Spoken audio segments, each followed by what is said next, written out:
नमस्कार दोस्तों, स्वागत है आपका फार्मारोग्स के यूट्यूब एजुकेशन चैनल में। तो आज के वीडियो लेक्चर में हम कुछ ऐसे हेल्थ प्रॉब्लम और उसके सॉल्यूशन के बारे में बात करेंगे। जैसे कि ये वाले वीडियो में हम देख रहे हैं, उस तरह से जो पर्सन है उसको काफी ज्यादा दर्द हो रहा है, स्पेशली जो खड़े होते हैं वो बैठने के बाद, तो कुल्हे से लेकर पैर के पिछले हिस्से तक तेज दर्द होता है।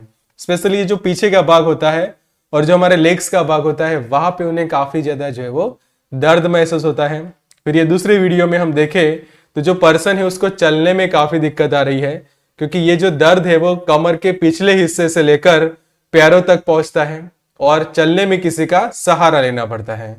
फिर ये एक और वीडियो में हम देखें तो जो पर्सन है उसको पीठ में तो दर्द हो रहा है, पर साथों साथ जो पैरों का जो भाग है वहां पे सुन्नपन महसूस होता है, मतलब कि नम्बनेस जैसा उन्हें फील होता है। फिर यहाँ पे जो हम देखें तो कमजोरी जैसा फील करते हैं, स्पेशली बैक में तो पेन हो रहा है, पर उसे पेन लंबे समय तक रहने के कारण जो पर्सन है वो रूटीन में अपना काम सही से नहीं कर पाता। मान लो कि आपको बैठे बैठे कुछ काम करना है तो वो काम को करने में काफी ज्यादा जो है वो दिक्कत आती है। फिर क्या होता है कि अगर आपको झुकना पड़ता है कोई काम करने के लिए, कि कोई चीज को आपको उठानी है या फिर कोई रूटीन ऐसी एक्टिविटी करनी पड़ती है कि जिसमें आपको नीचे से कोई सामान उठाना है और किसी जगह पे उसे रखना है, या फिर कोई भी रूटीन एक्टिविटी करनी है कि जिसमें आपको किसी तरह से झुकना पड़ता है, तो उस वक्त क्या होता है बहुत ज्यादा जो है वो तेज दर्द होने लगता है। और ये जो दर्द है वो नसों का दर्द भी कहलाता है, कि जो हमारी न्यूरॉन्स होती है वहां पे आपको काफी ज्यादा जो है वो दर्द होता है। फिर रात को ये दर्द जो है वो काफी ज्यादा बढ़ जाता है। पैर की जो उंगलियां होती है वहां पे ऐसा आपको महसूस होता है कि वहां पे पिन या फिर सुई चुभने जैसा एहसास होता है, कि कोई हाथ में भी कई बार ऐसा होता है या फिर पैरों में भी ऐसा होता है कि कोई चींटी काट रही है, नमनेस जैसा फील होता है। फिर बैठने पर पैर के दर्द का जो है वो काफी ज्यादा बढ़ना होता है, मतलब कि जब आप खड़े होते हैं रूटीन एक्टिविटी कर रहे हैं तब वो दर्द मान लो कि वो कम हो जाता है। फिर वापस आप बैठने लगते हैं या फिर बैठने के बाद जब आप खड़े होते हैं तब ये दर्द काफी ज्यादा बढ़ जाता है। और इससे क्या होता है कि चलने फिरने में काफी ज्यादा जो है वो दिक्कत आती है। तो यहाँ पे जो हमने समझा, तो ये जो सभी सिम्टम्स और ये जो प्रॉब्लम है वो इंडिकेट करते हैं कि साइटिका का प्रॉब्लम जो है वो यहाँ पे हो सकता है। तो डिटेल में समझते हैं ये बीमारी के बारे में और जानते हैं कि उसका उपचार कैसे कर सकते हैं, हम कैसे हम उसको ट्रीट कर सकते हैं। तो साइटिका के अंदर ये सब अलग अलग जो चैप्टर्स है उसको हम कवर करने वाले हैं। तो शुरुआत करते हैं सबसे पहले इंट्रोडक्शन से। तो साइटिका जो है वो एक न्यूरोलॉजिकल प्रॉब्लम हम कह सकते हैं, कि जो साइटिक नर्व होती है उसमें जब किसी तरह से खराबी होती है, वो किसी तरह से डैमेज होने लगती है या फिर उसमें कमजोरी आ जाती है, तो ये जो प्रॉब्लम जो है वो होने लगता है। स्पेशली सो कमर से लेकर पैरों तक जो है वो काफी ज्यादा तेज दर्द होने लगता है। फिर क्या होता है कि जो नस होती है वो दबने लगती है, उसका कॉम्प्रेशन होता है साइटिक नर्व का, उसके कारण ये प्रॉब्लम जो है वो होता है। और ये जो नर्व जो है वो स्पेशली बैक साइड से लेकर हमारे कमर से लेकर पैरों तक पहुंचती है, लेग्स तक पहुंचती है, तो वो पूरे हिस्से में पर्सन को जो है वो काफी ज्यादा दर्द महसूस होता है।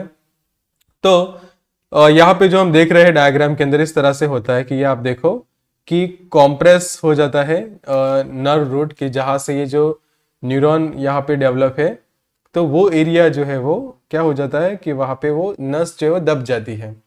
तो दबने के कारण क्या होता है कि ये जो प्रॉब्लम जो है वो क्रिएट होता है, कि जिसको हम मेडिकल टर्म्स के अंदर साइटिका का प्रॉब्लम कहते हैं। तो कुछ हम रीजंस देखें तो किसी को पैल्विक रीजन के अंदर किसी तरह से कुछ इंजरी हुई थी तो एक सिम्टम डेवलप हो सकता है। फिर कई बार फ्रैक्चर्स होता है और स्पेशली स्पाइनल इंजरी होती है पीछे की साइड, तो ये एक सिम्टम डेवलप हो सकता है उसमें। फिर ट्यूमर्स के कारण हो सकता है, स्पॉन्डलो लाइस्थेसिस के अंदर ये हो सकता है, प्रेगनेंसी के दौरान सिस्ट है, या फिर और ऐसे प्रॉब्लम के जिसके कारण आपकी जो नस जो है वो दब गई थी, या फिर कोई एक्सीडेंटल इंजरी हुई थी वहां पे, तो भी ये प्रॉब्लम जो है वो हो सकती है।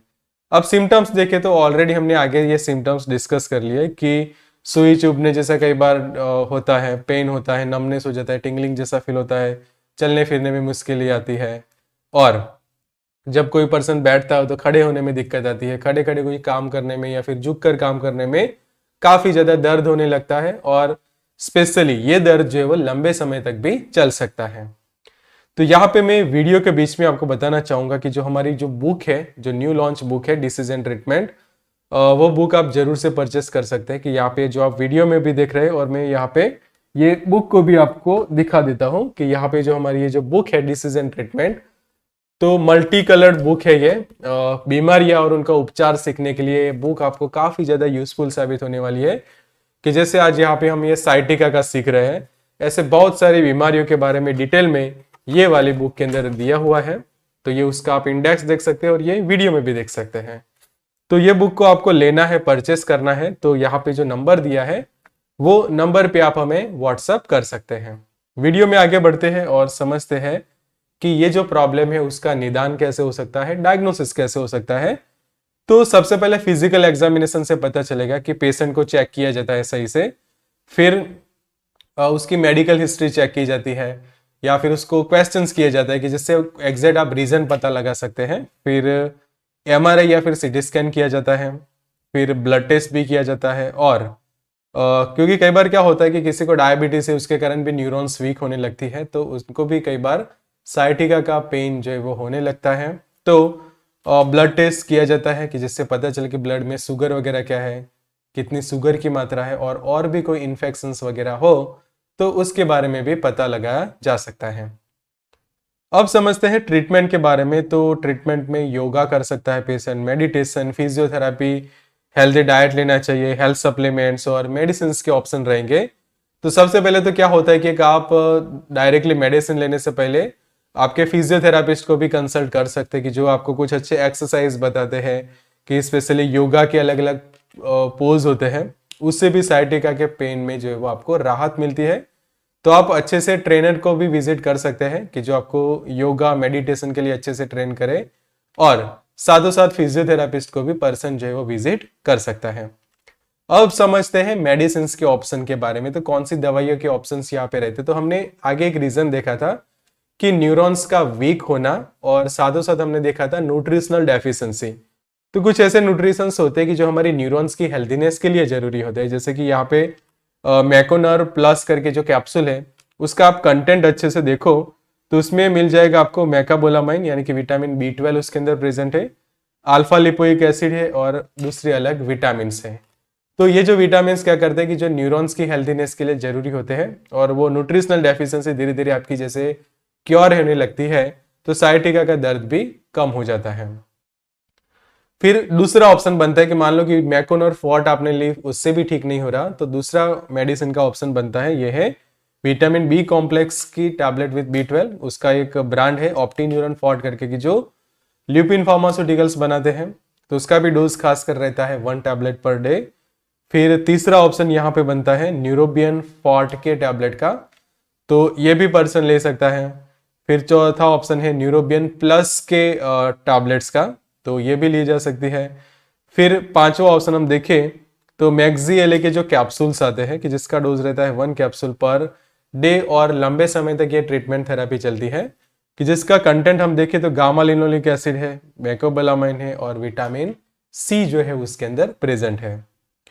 फिर न्यूरोकाइंड गोल्ड का भी एक यहाँ पे ऑप्शन बनता है, कि जिसके अंदर मल्टी विटामिन है, मल्टी मिनरल्स है, कि जो मैनकाइंड का ये प्रोडक्ट है।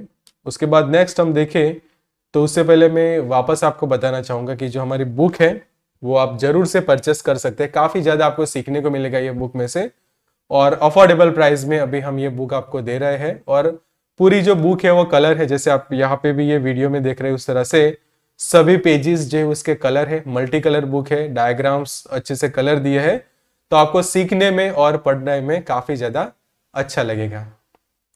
तो टॉपिक पे वापस आते हैं। तो सातवां जो ऑप्शन है मेडिसिन का, वो है हमारे पास वो न्यूरोबियन फॉट के इंजेक्शन का है, कि टैबलेट तो किसी ने खाई पर टैबलेट से भी ठीक नहीं हो रहा है, तो फिर आगे जाके जो आपके डॉक्टर है वो आपको ये सजेस्ट कर सकते हैं इंजेक्शन की ट्रीटमेंट।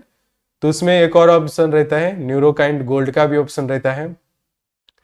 फिर अब ऐसे दवाइयों की हम बात कर रहे हैं कि जो आपको B12 तो दे रहे हैं, पर साथों साथ प्रेगाबालिन और नॉरट्रिप्टिलाइन भी है उसके अंदर, कि जो क्या करता है कि जो दर्द हो रहा है वो दर्द को कम करने में काफी ज्यादा जो है वो मदद करते हैं, कि जिससे जो दर्द के कारण जो पर्सन जो है वो मेंटली उस तरह से हो जाता है कि वो ऐसा फील करने लगता है कि कोई रूटीन एक्टिविटी उससे सही से नहीं हो पाएगी, या फिर काफी ज्यादा जो है वो कई बार वो डिप्रेस भी फील कर सकते हैं लंबे समय तक दर्द के कारण।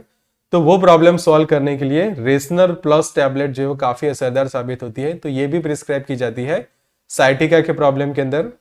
अगर इससे ठीक नहीं होता तो दूसरा अल्टरनेटिव है वो है प्रेगाबालिन के कैप्सूल्स का है, कि जिसका डोज रहता है 1 टैबलेट दिन में 1 या फिर 2 बार। फिर उससे भी नहीं हो रहा तो एक और ऑप्शन है 11th option, that is gabapentin. फिर नेक्स्ट हम देखें तो जहां पे आपको ये दर्द हो रहा है तो वहां पे लगाने के लिए ये एक ऑइंटमेंट है एरी गाबा के, जिसके अंदर गाबापेंटिन है, कीटोप्रोफेन है, कैप्सासिन है एंड मिथाइल सैलिसाइलेट का ये ऑइंटमेंट है। तो जहां पे आपको जिस रीजन में काफी ज्यादा दर्द हो रहा है तो वहां पे ये जो है वो लगाना होता है दिन में 2 या 3 बार। तो अगर आपको मेरा ये वीडियो अच्छा लगा है तो यहाँ पे क्लिक करके मेरा दूसरा वीडियो भी जरूर से देख सकते हैं। So good luck and all the best.